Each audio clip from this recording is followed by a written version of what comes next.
Revenge ఎప్పుడు ఎక్కడ దేశంలో ఇప్పుడంతా ఇదే చర్చ. ఎవరిద్దరు కలిసినా ఇదే డిస్కషన్. ప్రధాని మోడీ వరుస సమావేశాలతో రివెంజ్ అటాక్ కు ముహూర్తం ఫిక్స్ అయిందన్న భావనలో ఉంది పాక్. పాక్ ఆర్మీని టెన్షన్ పెడుతున్న ఆ 36 గంటలు. పీఓకే సరిహద్దుల్లో రఫేల్ జెట్స్ చక్కర్లు. ఇప్పటికే సైన్యానికి మోదీ ఫ్రీ హ్యాండ్. పాక్ను మరింత భయపెడుతున్న భారత్ యాక్షన్స్. పెహల్గాం ఉగ్రదాడి జరిగింది మొదలు పాక్ ఆర్మీ నిద్రలేమి రాత్రులు గడుపుతోంది. ఇండియా ఎటువైపు నుంచి దూసుకొస్తుందోనన్న భయంతో ఉంది. ఓవైపు వార్ ప్రిపరేషన్ చేస్తూనే మరోవైపు ఇండియా టార్గెట్స్ ను కాపాడుకునే ప్రయత్నంలో ఉంది. ఇప్పటికే పీఓకే నుంచి టెర్రరిస్టుల లాంచ్ ప్యాడ్స్ ను ఖాళీ చేయించిన పాక్ ఆర్మీ తాజాగా India most wanted Lashkar-e Taiba chief Hafiz Saeed కు భారీ సెక్యూరిటీ కల్పించింది. ఇందుకు సంబంధించిన శాటిలైట్ ఫోటోలు సోషల్ మీడియాలో వైరల్ గా మారాయి. లాహోర్లో హఫీజ్ సయీద్ దాక్కున్న స్థలాన్ని గుర్తించింది భారత్. అతడికి 3 అంచెల భద్రత కల్పించినట్లు అనుమానిస్తోంది. ఆ ప్రాంతాన్ని హై సెక్యూరిటీ జోన్ గా ప్రకటించినట్లు సమాచారం. హఫీజ్ సయీద్ ను అంతర్జాతీయ ఉగ్రవాదిగా గుర్తించారు. గతంలో భారత్ ఒత్తిడితో పాక్ అరెస్టు చేసి జైల్లో కూడా పెట్టింది. కానీ ఇప్పుడు ఏకంగా అతడికి హై సెక్యూరిటీ కల్పించడం సంచలనంగా మారింది. హఫీజ్ టార్గెట్ గా ఇండియా ఆపరేషన్ చేపడుతుందనే భయంతో పాక్ రక్షణ కల్పించినట్లు టాక్. ఇటు రఫేల్ ఫైటర్ జెట్స్ పీఓకే సరిహద్దుల్లో చక్కర్లు కొట్టాయి. 4 యుద్ధ విమానాలు గగనతలంలోకి వెళ్లటంతో పాక్ మరింత టెన్షన్ పడుతోంది. 36 గంటల్లో ఇండియా ఎయిర్ స్ట్రైక్స్ చేసే ఛాన్స్ ఉందని భావిస్తోంది. ఇప్పటికే పాక్ మంత్రి కూడా ఇదే ప్రకటన చేశాడు. రాబోయే 36 గంటల్లో భారత్ అటాక్ చేస్తుందంటూ కామెంట్లు చేశాడాయన. దాంతో పాక్ ఆర్మీ మరింత అలర్ట్ అయింది. ఇండియా దాడి చేసే అవకాశమున్న ప్రాంతాలను గుర్తించి అక్కడ భారీగా సైన్యాన్ని మోహరించింది.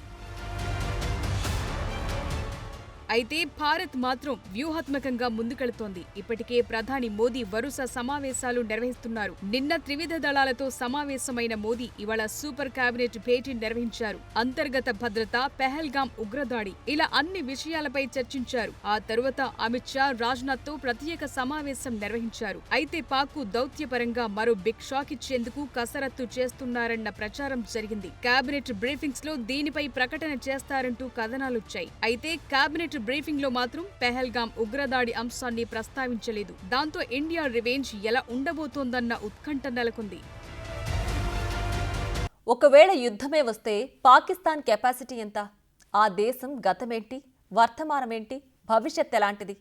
నిజంగానే పాకిస్తాన్కి అంత శక్తి సామర్థ్యాలున్నాయా?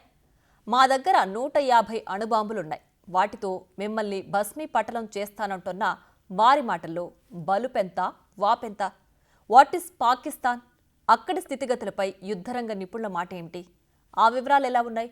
What is real picture of Pakistan? War capacities come war strategies.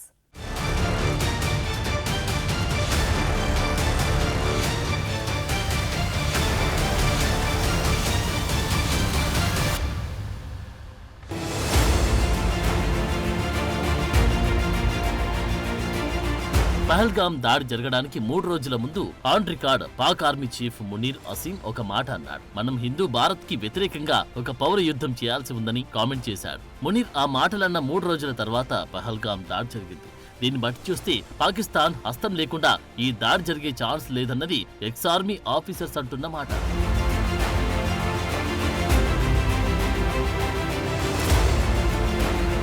Pak army chief అన్న మాటలకు తగిన విధంగా లష్కరే తోయిబాకు చెందిన Kashmir resistance force shadow group Pahalgam దాడులకు తెగబడింది. మరి ఇంత క్లియర్ గా ఆధారాలు కనిపిస్తూ ఉంటే పాకిస్తాన్ హస్తం లేదన్న మాట ఎలా అనగలమని ప్రశ్నిస్తారు మాజీ సైనికులు.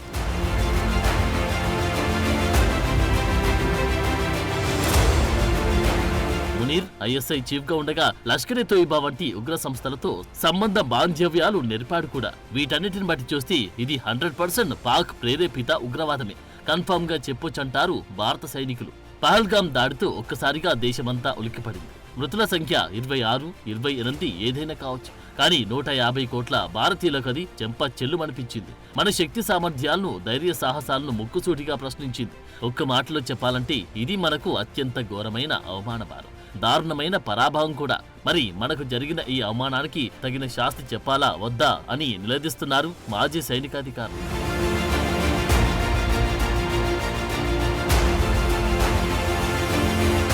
ఎందుకంటే ఇది నేరుగా మన గుండెలకు గురిపెట్టిన గాయం. ఈ గాయానికి మందు పూయాలంటే అందుకు పాకిస్తాన్కి గుణపాఠం చెప్పడమొక్కటే తరుణోపాయమన్నది సత్యహరిశ్చంద్ర పద్యాలు చెప్పినట్టు ఇచ్చోటనే లేత ఇల్లాళ్ల పుస్తల తాళ్లు తెగిన చప్పుళ్ళు మన గుండెలకింకా వీడనే లేదు.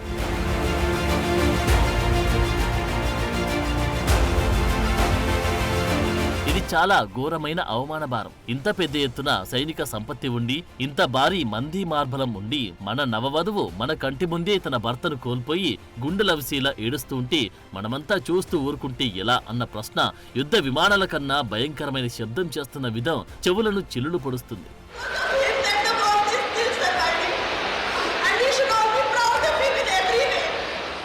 ఇదే ఘటనలో మరొక బాధితురాలంటున్న మాట కూడా మనం ఎట్టి పరిస్థితుల్లోనూ మర్చిపోకూడదు. తన భర్తతో పాటు తనను తన కొడుకును కూడా చంపమని ఆ ఉగ్రవాదిని ఆమె అడిగిన విధం మన నిస్సహాయతకు నిదర్శనం. సరిగ్గా ఇదే సమయంలో ఆ టెర్రరిస్ట్ ఈ మాట మీ మోడీని అడగమనడం చూస్తుంటే వారికి భారత్ అన్నా దాని సార్వభౌమాధికారం అన్నా ఎంతటి గౌరవ మర్యాదలున్నాయో ఊహించుకోవచ్చు, మరెంతటి భయభక్తులున్నాయో అర్థం చేసుకోవచ్చని అంటారు ఎక్స్ ఆర్మీ మేజర్స్.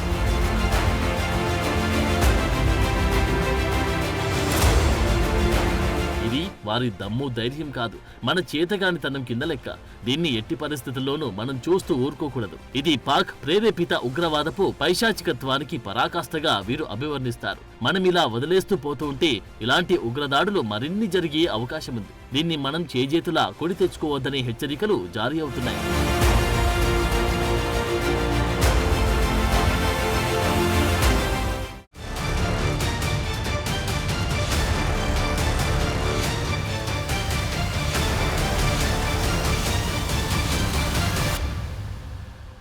పాకిస్తాన్ సైనిక సామర్థ్యం ఎంత?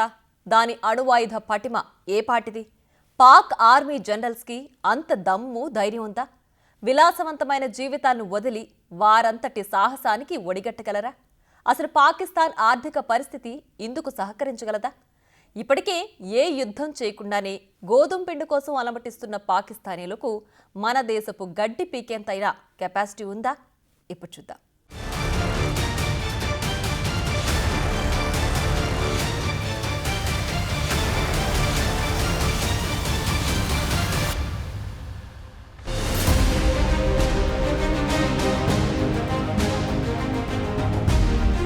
మనమంతా కలిసి పహల్గాం దాడికి గట్టిగా బదులు చెప్పాల్సిందే, తప్పదు. ఆ టెర్రరిస్టులు 3, 6, 8 మందా అనవసరం. వారు అలా ఉంటారు ఇలా ఉంటారన్న మాటలు నిరుపయోగం. వారికి స్కెచెస్ వేసి చంకలు చరుచుకోవడం వల్ల ప్రయోజనం శూన్యం.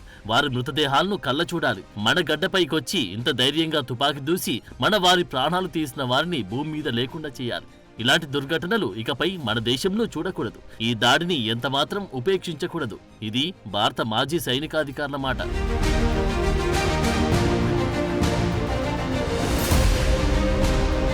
పుల్వామా, ఉరి, పహల్గాం కాశ్మీర్ చరిత్రలోని అత్యంత భయంకరమైన ఉగ్రదాడులు. వీటినెందుకు చేశారంటే కాశ్మీర్ ఆర్థిక శక్తి సామర్థ్యాలను నిర్వీర్యం చేయడానికి. ఆర్టికల్ 370 రద్దు తర్వాత కాశ్మీరం ఎక్కడ స్వేచ్ఛ సంపాదిస్తుందో అన్న దురుద్దేశం కొద్దీ ఈ ప్రాంత ఆర్థిక స్వేచ్ఛను ధ్వంసం చేయడానికి వేసిన ఎత్తుగడ పహల్గాం దాడి.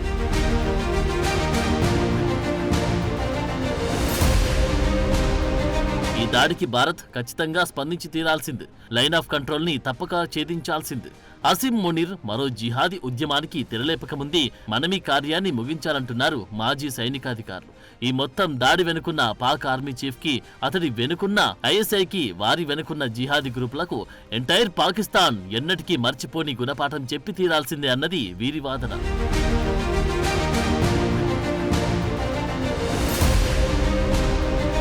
ఇప్పటి వరకు మనం 2 సర్జికల్ స్ట్రైక్ చేశాం. అందులో ఒకటి సైనికులు చేయగా మరొకటి ఇండియన్ ఎయిర్ ఫోర్స్ బాలాకోట్లో చేసినది. ఈ 2 అటాక్స్ ద్వారా 200కు పైగా టెర్రరిస్టులను మట్టుబెట్టిన మాట నిజం. వారి స్థావరాలు ధ్వంసం చేసినది వాస్తవం. ఈ దృశ్యాలు ఆనాడు దేశ ప్రజల మనసు చూరగొన్న విషయమూ తెలిసిందే. టీవీల్లో కనిపించిన ఈ దృశ్యాలు మన కళ్ళ మంట చల్లార్చి ఉండొచ్చు, కానీ ఇది సరిపోదు. ఈసారికి జరిగే దాడి ప్రపంచమంతా కలిసి అచ్చెరువొందేలా ఉండాలి. ఉగ్రవాదానికి బుద్ధి చెప్పాలంటే భారత్ నుంచి చూసి నేర్చుకోవాలనే మాట వినిపించాలి. అలాంటి ల్యాండ్ మార్క్ లాంటి లెసన్ మనకు పాక్ ప్రేరేపిత ఉగ్రవాదానికి చెప్పగలగాలని అంటారు వీరు.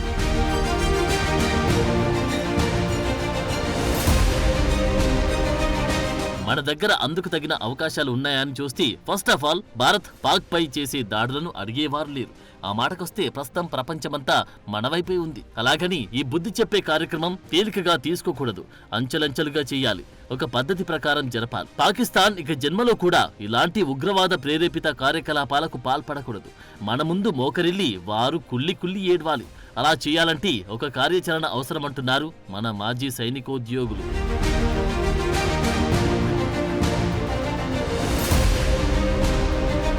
స్టెప్ 1 లో భాగంగా చూస్తే కాల్పుల విరమణ ఒప్పందం రద్దు చేయాలి. 3-4 క్రితం నాటి జనరల్ బజ్వా తన దేశ ఆర్థిక పరిస్థితి కారణంగా తన సైనిక శక్తి సామర్థ్యాలు సన్నగిలడంతో మనల్ని వేడుకొని సాధించుకున్నది. అలాంటి ఉదారవాద ఒప్పందాలను ఇకనైనా పక్కన పెట్టాలి.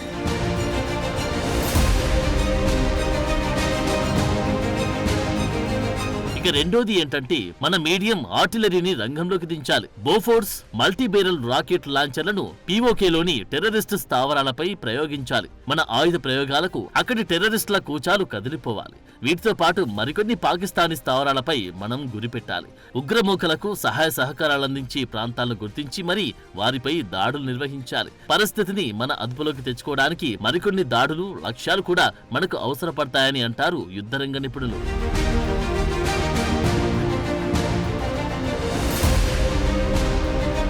మూడో స్టెప్ ఎలాంటిదని చూస్తే బ్రహ్మోస్ వంటి మన క్షిపణుల ద్వారా లాహోర్, కరాచీ వంటి ప్రాంతాల్లో తలదాచుకున్న టెర్రరిస్టులను హతం చేయాలి.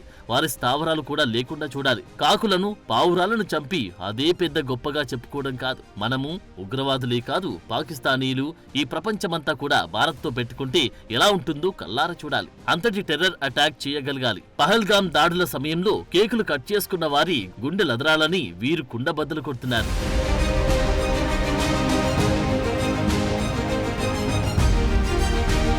భారత్ చేసే దాడులకు పాకిస్తాన్ ఏం చేస్తుంది అని చూస్తే పాకిస్తాన్ ఇప్పటివరకు ఇలాంటి దాడుల తర్వాత ఏం చేసిందో తరచి చూస్తే ఇట్టే తెలిసిపోతుంది. వారిపై ఇప్పటివరకు ఆఫ్ఘనిస్తాన్, ఇరాన్ లాంటి దాడులు చేసినప్పుడు చేసింది ఏమీ లేదు. బాలాకోట్ తర్వాత మాత్రం వారు ఏం చేశారని, వారికి దొంగ దెబ్బలు తీయడం తప్ప మరేమీ తెలియదు. అభినందన్ విషయంలో ఏం జరిగిందో మనం చూసే ఉంటాం. దీంతో సరిపోతుందా? మనకు ఇలాంటిది సరిపోదు. ఇలా సరిపోలేదు కాబట్టి ఇదిగో ఇలాంటి పహల్గామ్ తరహా దాడులు జరుగుతూనే ఉన్నాయి. దేశవాసులను చిన్నా చితకా దాడులతో తరచూ మభ్యపెట్టలేం. ఎందుకంటూ ఒక శాశ్వత పరిష్కార మార్గం కనుగొనాలి.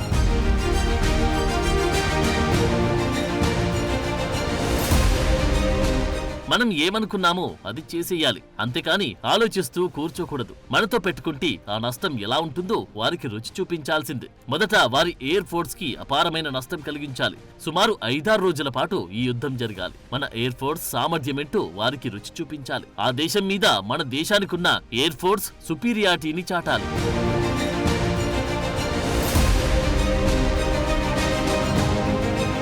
ఇకపోతే మనకున్న మరో ఆప్షన్ పాక్ ఆక్రమిత జమ్మూ కాశ్మీర్ ని స్వాధీనపరచుకోవడం. ఆ ప్రాంతాన్ని తిరిగి మన భారతదేశంలో కలుపుకోవాలి. ఇలా స్టెప్ బై స్టెప్ పాకిస్తాన్ ని ఆత్మరక్షణలో పడేయాలి. ఇలాంటి చర్యలతో పాకిస్తాన్ ఎకనామీ ఒక్కసారిగా కుప్పకూలిపోతుంది.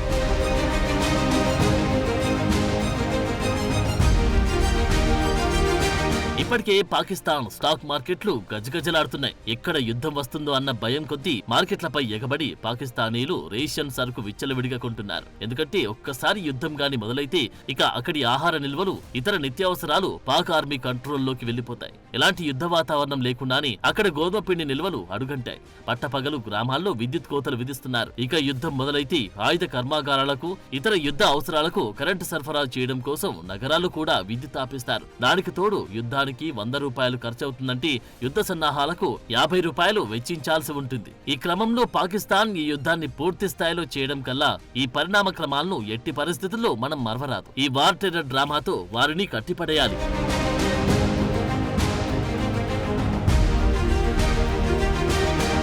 పాకిస్తాన్ న్యూక్లియర్ స్టేట్ అనేది మరో భ్రమ. రష్యా కన్నా పెద్ద గొప్పేమి కాదు. ఉక్రెయిన్తో 3 ఏళ్లుగా జరుగుతున్న యుద్ధంలో రష్యా ఎన్ని న్యూక్లియర్ మిస్సైళ్లను వాడింది, పాకిస్తాన్ ఎందుకు భిన్నం అనే వారికి మరో ప్రశ్న.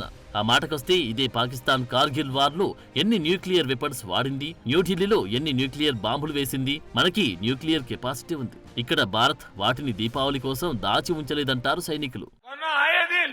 हमारे पास न्यूक्लियर बटन है, यही कहते थे.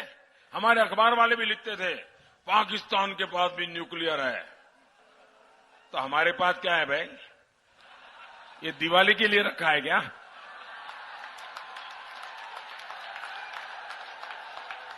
మనం గాని మన దగ్గరున్న న్యూక్లియర్ ఆయుధాన్ని వాడితే వచ్చే 700 ఏళ్ల పాటు గింజ బియ్యం గాని గోధుమ గాని పాకిస్తాన్లో పండవుగాక పండవు. పాకిస్తాన్ గుండెలు తీసిన బంటు. వాళ్లకు కనీస దయా జాలి ఉండదు. వారు అత్యంత క్రూరులు, కఠినాత్ములు అనడానికి వీల్లేదు.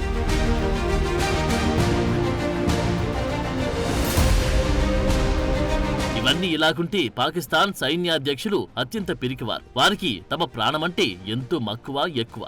అందుకే వారు తాము నివసించే బంగ్లాలకు అత్యంత కట్టుదిట్టమైన భద్రతా ఏర్పాట్లు చేసుకుంటారు. వారేంటూ వారి భార్యల నగా నట్రాల హంగు హార్బాటలేంటూ బెంజికార్ల విలాసాలేంటూ అన్నట్లుగా జీవిస్తుంటారు. ఇలాంటి సుఖభోగాలు వదిలి వారు తమ ప్రాంతం మొత్తం నిర్వీర్యమైపోవాలని ఎట్టి పరిస్థితుల్లోనూ కోరుకోరు. తమ పదవుల ద్వారా పొందుతున్న ఇంతటి హంగు ఆర్భాటాలను వదిలి వారు న్యూక్లియర్ పొగల వాసన ఆస్వాదించాలని కోరుకోరు. పాక్ ఆర్మీ దగ్గరున్న న్యూక్లియర్ వెపన్స్ భయపెట్టడానికి తప్ప వాడడానికి కాదని అంటారు నిపుణులు.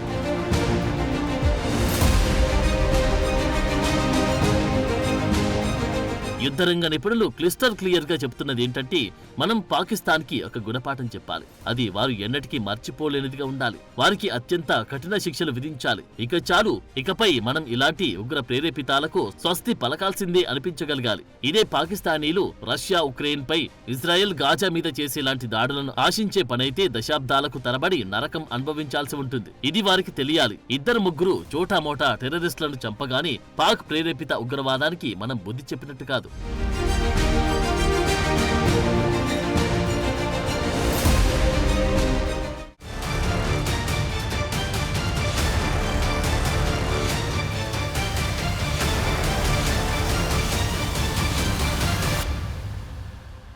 ఈసారి మనం కొట్టే దెబ్బ పాకిస్తాన్ ఉగ్రవాదం మన భూభాగంలోకి చొరబడ్డానికి 1కి 10 సార్లు ఆలోచించాలి. ఇలాంటి దాడులకు తెగబడ్డానికి జీవితాంతం కూర్చుని థింక్ చేయాలి. ఈ చిన్న దెబ్బ తగిలినా కుప్పకూలిపోవడానికి సిద్ధంగా ఉన్న పాకిస్తాన్ ఆర్థిక వ్యవస్థను చూసి మనం అంతగా భయపడాల్సిన అవసరం లేదు. ఇది భారత మాజీ సైనిక అధికారులు అంటున్న మాట. మరి మన కేంద్రం ఈ దిశగా ఎలాంటి ఏర్పాట్లు చేస్తుందో తేలాల్సిందే.